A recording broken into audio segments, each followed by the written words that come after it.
Jadi itu melekat ya di Akademi Militer waktu itu. Terus masuk tingkat 2, nah udah mulai aman nih. Tingkat 2. Karena Papa udah punya adik lagi. Ya, di samping punya adik, Papa banyak ikut kegiatan yang positif. Papa waktu ikut tim poli kan, ikut tim atletik juga, tim sepak bola juga, basket juga. Akhirnya ada Porsitar namanya di situ. Tingkat 2 Papa jadi tim inti volleyball. Walaupun ada senior-senior yang ikut di situ, karena di situ yang ahli polinya yang dilihat ya Pak dilihat, ya Papa jadi paling unggul lah di situ ya. Karena kan Papa dari SMA juga udah ya, udah pemain Jabar udah Papa pemain dulu kan. volley ya. Nah, jadi di situ aman, Papa aman di situ. Jadi banyak tidak gabung dengan senior teh. Kenapa? Karena kita ada TC, makan mendahului, pulang di belakang, makan dipisahkan. Nah, jadi tidak langsung bentrokan dengan senior-senior tingkat 3, tingkat 4 ya, waktu tingkat 2 itu. Akhirnya waktu Sersan itu Papa dapat medali emas deh. Dari volley itu. Ya, yang Papa kalahkan itu yang paling berat itu memang polisi. Polisi itu rata-rata pemain nasional waktu itu. Zaman tahun berarti 8 berapa tuh Papa? Ya 85. 86-an. Lawannya itu ya mayor-mayor taruna. Mayor 1 taruna, mayor 2 taruna. Itu ada satu, sampai sekarang kalau ketemu dengan Papa suka bicara, Sep kamu yang ngalahin saya dulu. Itu senior Papa dari kepolisian. Namanya Irjen Pol Paulus Waterpau, sekarang gubernur di Papua Barat. Itu yang dikalahkan sama Papa itu. Dia kalau ketemu Papa tuh pasti ngomong itu dulu. Waktu Papa tugas di Papua, beliau Kapolda kan, ketemu Papa katanya. Yang apa Papa dulu? Dan Rindam Papua ya. Nah, iya. Jadi ada itunya, ada. Padahal tinggi tuh Om Paulus itu, wah tingginya 180 sekian. Tinggi dari pemain nasional dia memang. Tapi kalah oleh Akmil yang baru sersan rata-rata teman Papanya itu semua. Jadi itu kenangannya. Jadi mulai dari sersan Papa udah mulai berprestasi ya. Begitu pelantikan dari kopral ke sersan, Papa masih di ranking di bawah 10 lah. Ranking di bawah 10? Iya, artinya masuk ranking 10 besar. Ya, di bawah 10 tuh ya ke... Dari berapa? Dari berapa 270. Ya itu berarti Papa ranking ya keempat, kelima. Ya bagus dong berarti Papa ada ranking. Ya padahal Papa kan waktu SD, SMP, SMA tuh dari 30-40 siswa biasanya Papa ke 20, ke 30. Loba remedna. Karena banyak main-mainnya deh. Terus kenapa Papa waktu Akmil malah Papa ngejar ranking atau Papa cuma ngelakuin yang terbaik aja? Melakukan terbaik aja, nggak ngerti kita. Kita kan nggak ngerti. Yang penting kalau masalah PUD, kebersihan, Papa bersihkan yang benar sesuai aturan. Itu masuknya nanti di kondite kan. Kan ada 3 penilaian itu di Akademi Militer tuh. Yang pertama fisik, Trengginas namanya. Ya lari, ya jasmani apa. Nah, itu Papa lakukan juga dengan baik.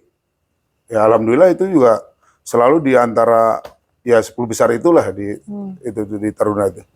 Udah itu akademi juga begitu. Yang terakhir kondite 3 penilaian itu. Ya Papa tidak pernah melanggar, tidak pernah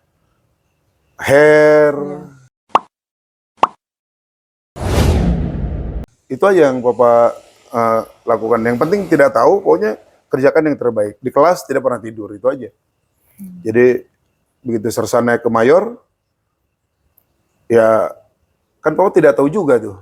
Tahu-tahu dikumpulin ada beberapa orang menghadap Gubernur Akmil, ditunjuk, Bapak kebagian jadi Danionkor waktu mayor 2 itu. Mayor 2 ya Pak? Ya mayor 2 itu Danionkor. Danionkor remaja. Jadi Danionkor remaja di situ. Banyak suka dukanya, memang menjaga Liting 90. Jadi Akademi Militer 90 itu Daniel Kornya papa. Oh. Jadi sampai sekarang ya adik-adik itu masih Iya, kenal lah iya, dengan iya, papa iya, ya. iya. Nah, sampai papa lulus, masuk infanteri, lulus. Ranking papa terakhir di 10 besar.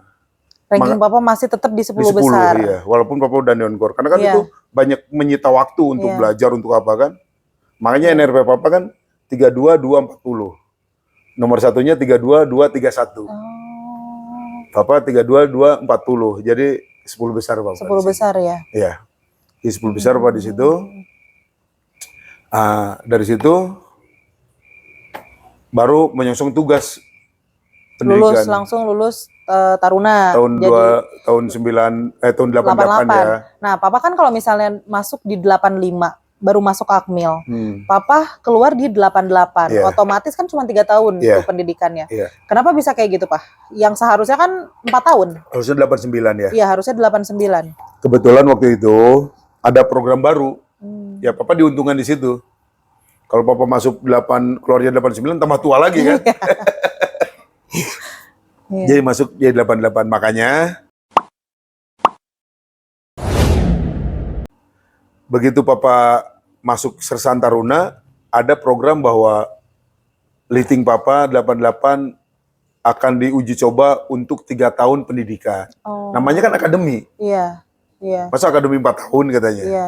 Dibuatlah 3 tahun 3 pendidikan. 3 tahun pendidikan. Nah, sementara yang pendidikan kakak abang listing itu kan yang masuknya 84, dia 4 tahun. Iya. Lulusnya tetap di 88. Sehingga pada saat kelulusan 88 itu ada 2 listing. Makanya dibilang lah listing 88A, 88B. Yang B yang 3 tahun, yang A itu yang 4 tahun. Nah itu. Makanya diuntungkan di situ. Cuma masuk ke satuannya yang 88A itu duluan. Karena pada saat Taruna dia udah sarcap. Oh, papa yang sarcapnya setelah papa sarcap lulus. setelah Letnan 2. Oh. Setelah Letnan 2 baru sarcap. Sarcap 6 bulan. Ada sus intel, sus op 2 bulan. Baru berangkat ke satuan. Iya. Jadi yang nerima di satuan ya senior lagi. 88A itu gitu. Ada yang 88, 87. Nah, papa berarti setelah jadi Letnan 2 ya, berarti lulus Akmil ya. Langsung kemana nih papa? Penempatan pertama. Penempatan pertama tuh papa ke Kodam 1 teh. Kodam 1 tuh? Kodam 1 itu Bukit Barisan, Medan. Medan. Kodamnya di Medan. Tapi kan dulu Kodam 1 itu mencakup mulai dari Aceh sampai ke Riau. Iya. Ke Padang, Riau itu masuk Kodam 1 dulu. Jadi papa ditempatkanlah di Kodam 1. Waktu itu berangkat itu 24 orang. 24 orang. Ya, 24 orang. Berangkat naik kapal laut. Kalau dulu kan emang masih pakai kapal laut ya, Pak? Kapal laut. Kita nggak kebeli kita ke kalau ya, pesawat mana? pesawat. Ada pesawat kan Tapi kan mahal dulu, Pak. Kapal laut itu ke Medan tuh berapa hari ya dulu? Seminggu. Seminggu ya? Iya. Turunlah di Belawan. Iya. Dia turun di Belawan, merapat. Disitulah mulai kita banyak hal-hal yang lucu itu. Begitu sampai di Belawan, kita kan Letnan 2 bingung ini. Semua kumpul, mau kemana nih 24 orang ini. Akhirnya ada temen, udah almarhum, namanya almarhum Hotman Hutahayan. Rumahnya di Medan, di Sei Ular. Di Sei Ular di situ.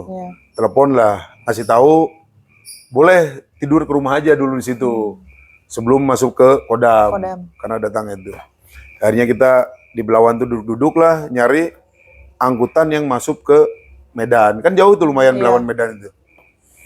Akhirnya ada yang kita tunjuk, orang sana, tolong carikan angkutan untuk ke sana. Oh ya udah Pak, nanti naik motor aja.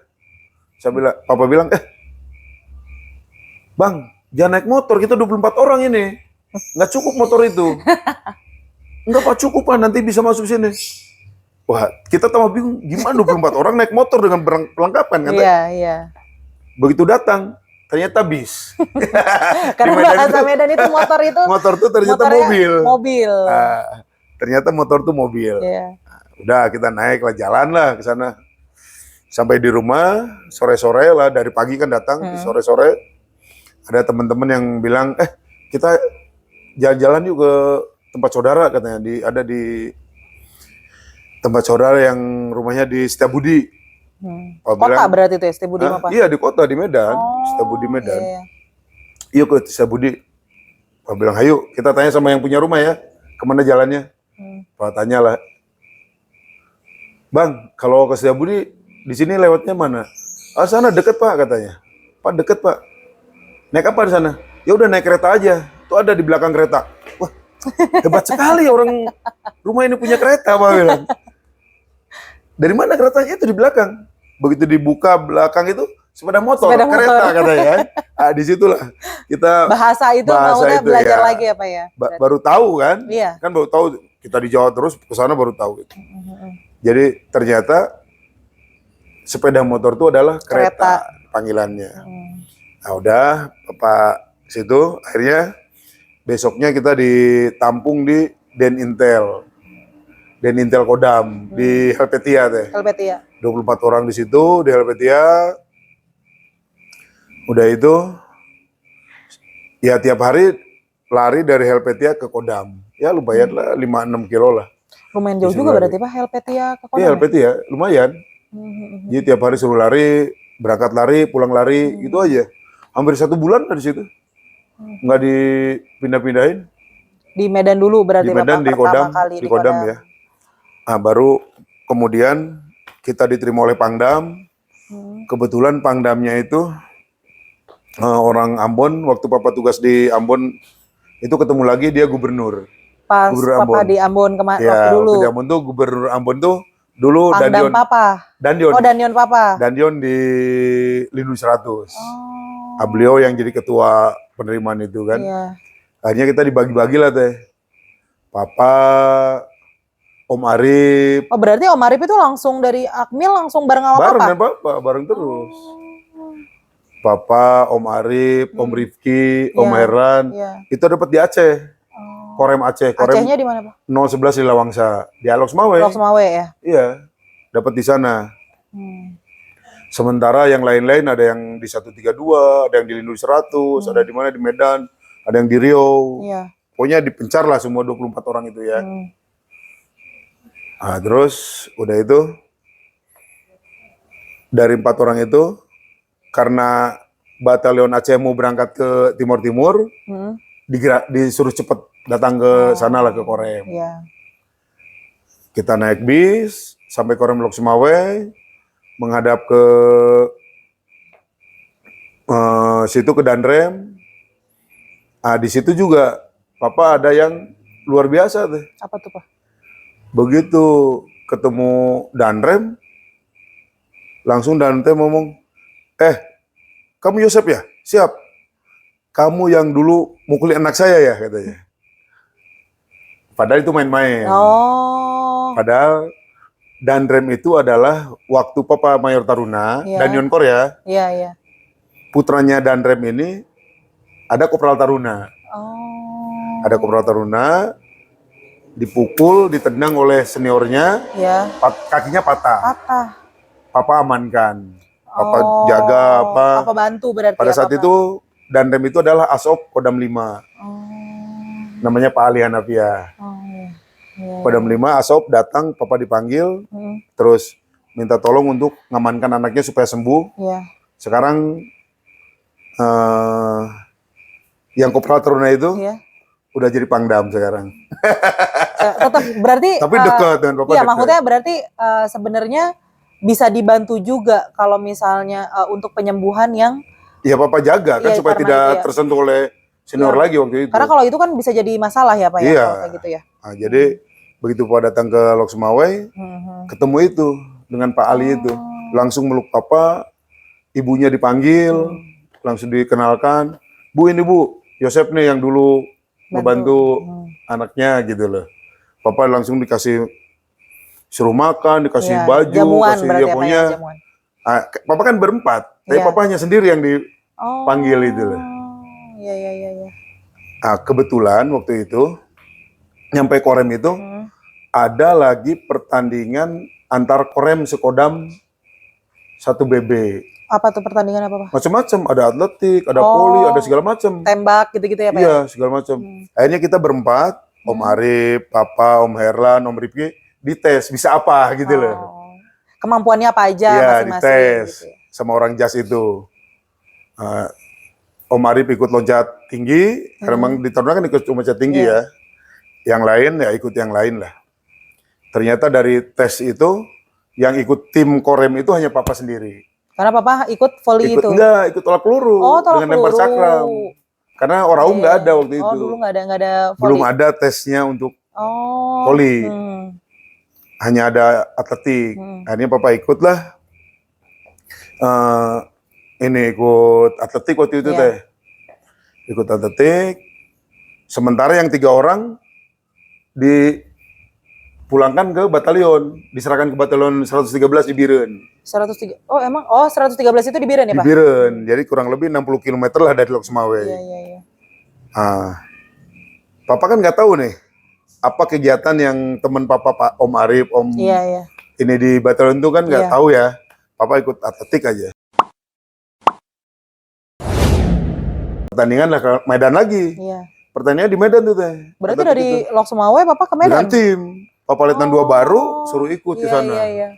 Itu timnya timnya itu yang dari kesatuan itu maksudnya Akmil semua atau campur? Tamtama, Bintara, campur. Campur. Iya. Tentara semua. Cuma yang Akmil yang baru datang cuma Papa sendiri. Aja sendiri. Berangkatlah ke sana, pertandingan lah. Pertandingan, apa yang terjadi teh? Apa, Pak? Korem 011 Silawangsa juara umum.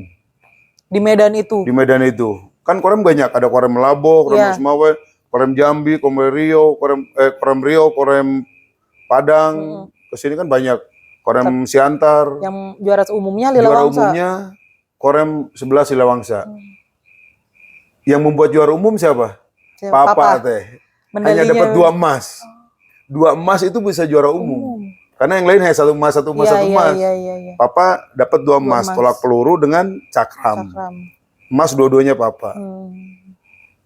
Jadi Korem juara umum. Dan Rem seneng tuh. Pulang Papa ke Korem dikasih duit 1 emasnya 1 juta. Dulu jauh tahun. Padahal waktu itu gaji Papa masih 78.000. Itu berarti tahun 1 juta zaman dulu berarti sekarang berapa, Pak? 10 juta ya, Pak? Lebih lah. Lebih. Ya berarti bisa 100 juta ya berarti. Iya. Jadi itulah Papa dapat dikasih bonus tuh 2 juta karena dapat 2 emas. Begitu datang Papa pagi-pagi datang sore ke Lok Sumawe, udah diupacarakan dapat bonus segala macam. Malamnya Papa izin pulang ke batalion. Ke Biren. Bukan pulang, izin menghadap ke batalion lah. Ke Biren ya berarti Papa ya. Berangkatlah diantar sama orang Korem itu. Malam-malam jam 12-an lah nyampe di rumahnya Barak Perwira itu. Iya. Di situ ada Om Arif lagi tiduran dengan Om Rifki, Om Herlan. Berarti kalau zaman dulu, Pak, Letda itu belum dapat rumah? Belum. Masih di Barak? Masih Barak. Gabung dengan ini kan. Karena masih orientasi kan. Orientasi. Begitu. Dilihat di situ ada Om Arif, Om Rifki, Om Herlan lagi tidur. Papa datang, tidur aja ikut. Nggak dibangunkan tuh, tidur aja. Pagi-pagi jam 5, Papa dibangunin sama Om Arif tuh. Lah, kamu kok dari sini? Lah, kenapa memang? Ini batalion tuh udah nunggu, besok pagi itu kamu mau ditunggu di kurang lebih dari batalion itu 10 kilo. Mau dibawa lari gitu loh. Mau dibawa lari, ransel udah siapin mau dibawa lari.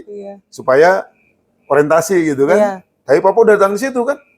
Udah saya bilang nggak tahu, saya ini mau kejutan. Ceritalah mereka itu bahwa pada saat datang ke batalion, Om Arif, Om Rifki, itu dilarikan kurang lebih 10 kilo sebelum batalion. Sampai ada yang pingsan. Itu lari, Pak? Pakai ransel, pakai helm. Kayak apa namanya yang bawa diikuti sama Tamtama Bintara, Karena orientasi kan, baru datang ke batalion. Iya. Sampai ada yang mau pingsan katanya. Papa aman. Papa aman langsung masuk. Langsung masuk. Oh udah. Dan Yon semua juga nggak bisa apa-apa karena memang punya prestasi kan. Hanya ikut kegiatan biasa lah. itulah kenangan masuk batalion. Jadi di Letnan 2 itulah Papa banyak pengalaman deh. Jadi makanya banyak hal-hal yang tidak bisa dilakukan oleh mungkin karena peluang atau kesempatan tidak bisa dilakukan oleh semua orang. pria-pria sekarang ya. Iya. Nggak semua orang dapat Tidak pengalaman kesempatan itu ya Pak ya? Pengalaman itu nggak semua lah. Jadi setelah itu kita mau berangkat ke Timur Timur. Dipanggil lah kita ke Korem lagi. Iya. Kita ada Om Arif, Om Herlan, Om Rifki, ditanya sama Dandem, siapa yang mau ke Timur Timur? Siap semuanya. Kita hanya butuh 2 orang katanya. Ya udah Sweet.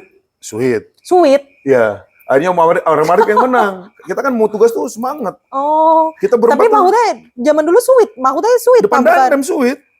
Kan kalau sekarang kan Mahutnya kan kayak misalnya mau keluar kan ada Mahutnya ada jalurnya lah gitu. Ini enggak. Dandem di situ, kita berempat berdiri, ditanya siapa yang mau berangkat ke Timur Timur? Siap. Empat-empatnya kan? Iya. Dandem kan bingung. Ya udah. Kalau kamu berani semua, ya udah, kamu Sweet. Siapa yang menang berangkat. Sweet. Jadi itu terjadi di depan Dandem kita Letnan 2 itu. Iya. Sweet, Om Arif menang. Seingat Papa ya dulu Om Arif menang. Jadi Om Arif yang persiapan untuk ke Timur Timur BP dengan batalion yang ada di Kodam. Karena batalion kita kan tidak berangkat. Satu lagi siapa Pak? Om Herlan. Oh sama Om Herlan. Ya. Akhirnya persiapan lah. Pulang ke batalion, persiapan mereka untuk ke Timur Timur.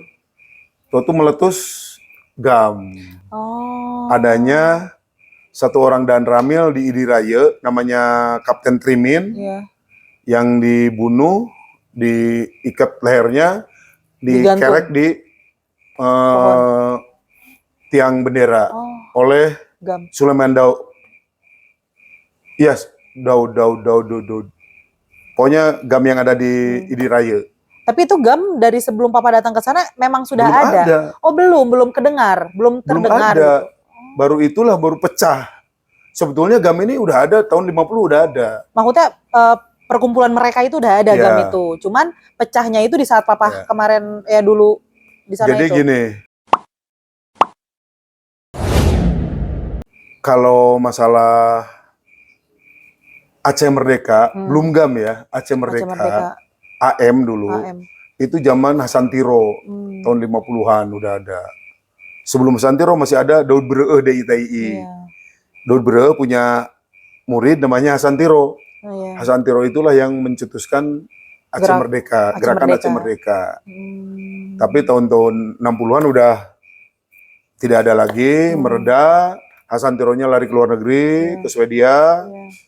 Nah, baru tahun 89 meledak lagi. Meledak lagi ya itu yang ada Trimin Kapten Trimin di erek bendera itu di Koramil Idi Raya. Pecah. Akhirnya Om Arif tidak boleh berangkat Timur ya, urusan di dalam negeri aja di Aceh. Tapi Om yang satu lagi tadi siapa? Om Ripi. Om Herlan berangkat? Enggak. Oh semuanya nggak ada berangkat? Tidak ada yang berangkat, digagalkan karena Aceh udah menjadi daerah rawan. Oh iya. Langsung lah, itu daerah tempur ya jadinya ya Pak? Ya disitulah ada operasi namanya Jaring Merah. Sebelum melaksanaan operasi militer, GOM itu. GOM kan adanya gerakan operasi militer kan 2003. 2003. Sebelumnya ada operasi Jaring Merah. Ya Papa gabunglah dengan pasukan elit Kopassus. Seperti itu. Dulu berarti Papa ibaratnya apa namanya, tempur pertama kali itu setelah munculnya GAM itu di mana? Di Aceh Timur. Di mana? Di Aceh Timur, di Perla. Oh. Papa poskonya di Batalion 111. Oh 111 itu? 111 itu jadi posko. Dulu tuh Satis 111. namanya. Satuan taktis di situ. Oh di situ. Nah disitulah Komandan Papa waktu itu Pak Hatta. Mayor Hatta, Kodanion 111, dan satisnya ada Pak Muiz, Pak Nur Muiz. Papa gabung tuh. Papa tuh jadi dan unit tuh sama dengan dan regu kalau Kopassus kan. Nah, Papa dan unitnya anak buahnya dari 113 5 orang, dari Kopassus 4 orang. Jadi 10 orang tuh. Cuma 10 orang? Cuma 10 orang. Kita gerak itu hanya 10 orang deh. 10 orang di tahun 89 sampai 90 itu. Nah, disitulah Papa dapat kenaikan pangkat luar biasa. KPLB itu ya, Pak? itu. Pada saat di daerah Perla atau daerah Indramayu masuk ke dalam, itu daerah bom 1, bom 2 namanya. Kita ada menyergap, Papa jadi kelompok penutup. Iya. Tapi pada saat briefing awal bahwa kalau hujan, GAM ini ada 10 orang senjata lengkap, kalau hujan ada di rumah. Berteduh mereka di rumah. Ya, tidurnya di rumah lah. Yang udah ditunjuk, kita kan punya jaringan ya. Petanya juga ya Pak? Ya, ada petanya. Terus kalau tidak hujan, dia ada di dekat sungai, berbipak gitu loh. Nah, kita berangkat jam 1 malam tuh, jalan untuk ke tempat sasaran. Begitu nyampe sasaran, jam 5-an, Papa jadi penutup, mau nyergap rumah, karena waktu itu hujan. Hujan rintik-rintik lah. Tahu-tahu, 5:30 udah mulai terang tanah, anggota Papa udah Papa sebar, tinggal ajudan Papa aja 1 orang ini, bisikin ke Papa, "Komandan, ada suara yang mandi di sana." Di sana tuh dikira deket. Rupanya turun dari gunung itu lumayan. Oh, itu tuh maksudnya masih ibaratnya tuh kayak di gunung, bener-bener di gunungnya apa? Gunung ada rumah di situ. Tempat nggak ada mobil, nggak ada mobil, jalan kaki kita ke situ juga. Jadi akhirnya Papa lapor ke Pak Hatta pakai HT ya. Saya akan cek di bawah, kelihatannya ada yang mandi. Ya udah, hati-hati. Turun Papa. Hanya berdua sama ajudan Papa itu. Dengan ajudan itu, dengan namanya Prada Nasruddin. Sekarang dari masih aktif, Pak? Hilang, udah hilang. Nanti Papa ceritain. Oke. Nah, jadi turunlah Papa tuh. Turun, dikirain deket, ternyata lumayan, sekitar 500 meteran juga dari lereng gunung itu. Turun, ada nyebrang jembatan, begitu berhenti,